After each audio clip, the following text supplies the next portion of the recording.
Hi everyone, welcome to Ritu Vantillu. ఇవాళ మనం తయారు చేసుకోబోయే రెసిపీ ఎంతో టేస్టీగా ఉండే, ఆరోగ్యానికి ఎంతో మేలు చేసే మినపసున్ని ఉండలండి. ఈ మినపసున్ని ఉండలు ఆరోగ్యానికి ఎంతో మేలు చేస్తాయండి. ఈ మినుముల్లో హై ప్రోటీన్ ఉంటుందండి. దీనిని చిన్నపిల్లలు కానీ పెద్దవాళ్ళు కానీ రోజుకొకటి తీసుకుంటే ఎముకలకి ఎంతో బలాన్ని చేకూరుస్తుంది. వీటిని రోజు తీసుకోవడం వల్ల ఎముకలు చాలా స్ట్రాంగ్గా అవుతాయండి. ఈ సున్ని ఉండలు తయారు చేసుకోవడానికి ముందుగా మనం 1 కేజీ మినుములని తీసుకోవాలండి. చూడండి, నల్ల మినుములు ఈ విధంగా ఉంటాయి. ఇవి ఎక్కడ సూపర్ మార్కెట్స్లో ఎక్కడైనా దొరుకుతాయి. అలాగే ఈ మినపసున్ని ఉండలకి 100 గ్రామ్స్ బియ్యం తీసుకోవాలండి. ఈ బియ్యం వేయడం వల్ల తినేటప్పుడు నాలుగుకి చుట్టుకోకుండా ఉంటాయి. అలాగే చనాదాలు ఉంటుంది కదండి, వేపిన శనగపప్పు, అది కూడా వేసుకోవాలి. ముందుగా ఒక ప్యాన్ తీసుకొని కొంచెంగా ఈ మినుముల్ని ఆ ప్యాన్లో వేసుకొని లో ఫ్లేమ్లో ఫ్రై చేసుకోవాలండి. ఈ మినుములు ఎంత వేగితే అంత టేస్ట్ వస్తాయండి ఈ సున్నుండలు. టైం ఎక్కువ తీసుకున్న లో ఫ్లేమ్లోనే కొంచెంగా ఫ్రై చేసుకోవాలండి. అప్పుడే టేస్ట్ బాగా వస్తుంది. ఈ మినుముల్ని ఎంత బాగా వేపితే అంత టేస్ట్. చూడండి, వేగిన తర్వాత ఈ మినుములు ఇలా అవుతాయండి. తర్వాత ప్యాన్లో 100 గ్రామ్స్ రైస్ వేసుకొని సేమ్ లో ఫ్లేమ్లోనే ఫ్రై చేసుకోవాలండి.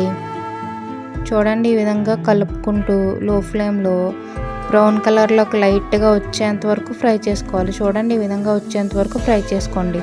తర్వాత ఈ పుట్నాల పప్పు ఉంటుంది కదండి, ఆ పప్పును కూడా వేసుకొని ఫ్రై చేసుకోండి. ఈ పుట్నాల పప్పు వేయడం వల్ల ఈ సున్నుండలు మరింత టేస్టీగా ఉంటాయండి.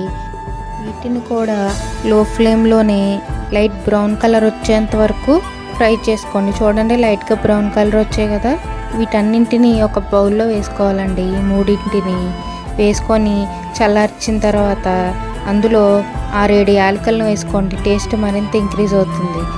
ఇది పూర్తిగా చల్లారిన తర్వాత మిక్సీలో కానీ మరలా కానీ ఆడించుకోండి. మేమైతే మిల్లులోనే ఆడించామండి. చూడండి, మరీ మెత్తగా కాకుండా కొంచెం బరకగా ఉండేలా చూసుకోండి పిండిని. మీరు మిక్సీలో వేసుకునేటట్టయితే కొంచెం వేసుకుంటూ బరకగా పౌడర్లా చేసుకోండి. తర్వాత ఈ కేజీ మినుములకి కేజీ బెల్లం పడుతుందండి. మేమైతే అచ్చు బెల్లాన్ని వాడాము. ఈ అచ్చు బెల్లం వాడడం వల్ల ఎంతో టేస్ట్ వస్తుందండి ఈ సున్ని ఉండలకి. కేజీ మినుములకి కేజీ బెల్లం అయితే కరెక్ట్గా సరిపోతుందండి. చూడండి, ఈ విధంగా చిన్న ముక్కలుగా చేసుకోండి. మీరు మిక్సీలో అయినా వేసుకోవచ్చండి. మిక్సీలో వేసుకుంటే కొంచెం మెత్తగా ఉండే బెల్లాన్ని వాడుకోవాలండి. మా ఇంట్లో మేము ఎప్పుడు ఇదే విధంగా తయారు చేసుకుంటామండి. ఈ ప్రాసెస్లోనే బెల్లాన్ని పొడి చేసుకొని ఈ విధంగా ఆ పిండిలో వేసుకోవాలండి. చూడండి, కేజీ పిండికి కేజీ బెల్లం అయితే కరెక్ట్గా సరిపోతుంది. మీరు తీపి తక్కువ తినే వాళ్ళైతే కొంచెం తగ్గించి వేసుకోండి. బెల్లం అంతా వేసుకున్న తర్వాత ఆ బెల్లాన్ని మొత్తం పిండిలో కలిసిపోయేంత వరకు బాగా కలుపుకోండి. ఈ వీడియో కనుక మీకు నచ్చినట్లయితే నా ఛానల్ని సబ్స్క్రైబ్ చేసుకోండి. అలాగే లైక్ చేయడం, షేర్ చేయడం మర్చిపోకండి. ముందుగా చపాతీ చేసుకునే పీట ఉంటుంది కదండి, ఆ పీట మీద మనం కలుపుకున్న పిండి ఉంది కదండి, దాన్ని కొంచెం వేసుకొని చపాతీ కర్రతో బెల్లం అంతా మొత్తం పౌడర్ అయ్యేంత వరకు ఇలాగ నూరుకోవాలండి. ఇది చాలా కష్టమైన ప్రాసెస్సే, కానీ బాగుంటుందండి టేస్ట్. మీరు మిక్సీలో వేసుకోవాలనుకుంటే కనుక సేమ్ ఇలానే పౌడర్ని మిక్సీలో వేసుకొని మెత్తగా పొడి చేసుకోండి.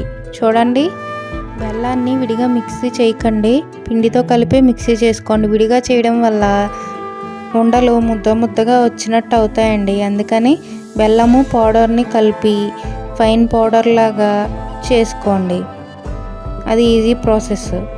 మాకైతే ఈ ప్రాసెస్ అలవాటు అయిపోయిందండి. చూడండి, మొత్తం పిండి అంతా ఈ విధంగా చేసుకున్నామండి. మేము చపాతీ కర్రతో నూరుకున్నాము. ఈ సున్నుండలన్నీ మా అమ్మగారే తయారు చేశారండి. ఈ సున్నుండలు బాగా తయారు చేస్తారండి మా అమ్మగారు. చాలా బాగుంటాయి టేస్ట్. అలాగే ఈ సున్నుండల్లో జీడిపప్పు ఉంటుంది కదండి, ఆ జీడిపప్పుని 100 గ్రాములు తీసుకొని చిన్నగా ముక్కల్లాగా చేసుకొని వేసుకుంటే టేస్ట్ అదుర్సండి. మనం తినేటప్పుడు పంటికి తగులుతూ ఉంటాయి. అలాగే నెయ్యి అయితే 3/4 కిలో వరకు తీసుకున్నామండి. తర్వాత ఈ నెయ్యిలో జీడిపప్పు ముక్కలు తీసుకున్నాం కదండి, వాటిని బాగా ఫ్రై చేసుకొని ఆ పిండి ఉంది కదండి, ఆ పిండిలో వేసుకోవాలండి. చూడండి, ఈ విధంగా వేసుకొని ఆ జీడిపప్పులన్నీ పిండిలో కలిసే వరకు బాగా మిక్స్ చేసుకోండి. ఈ సున్నుండలను చేసుకోవడానికి నెయ్యిని కొంచెం గోరువెచ్చగానే తీసుకోండి. పిండిని బాగా కలుపుకున్న తర్వాత కొంచెం కొంచెం పిండిని తీసుకుంటూ నెయ్యిని కూడా ఒక్కసారే వేసుకోకుండా పిండిలో కొంచెం కొంచెంగా వేసుకొని కలుపుకోవాలండి. ఇలా చేసుకోవడం వల్ల నెయ్యి తక్కువ పడుతుంది, ఇంకా టేస్ట్ కూడా బాగుంటుందండి. చూడండి, పిండి పొడి ఆరిపోకుండా కూడా ఉంటుంది.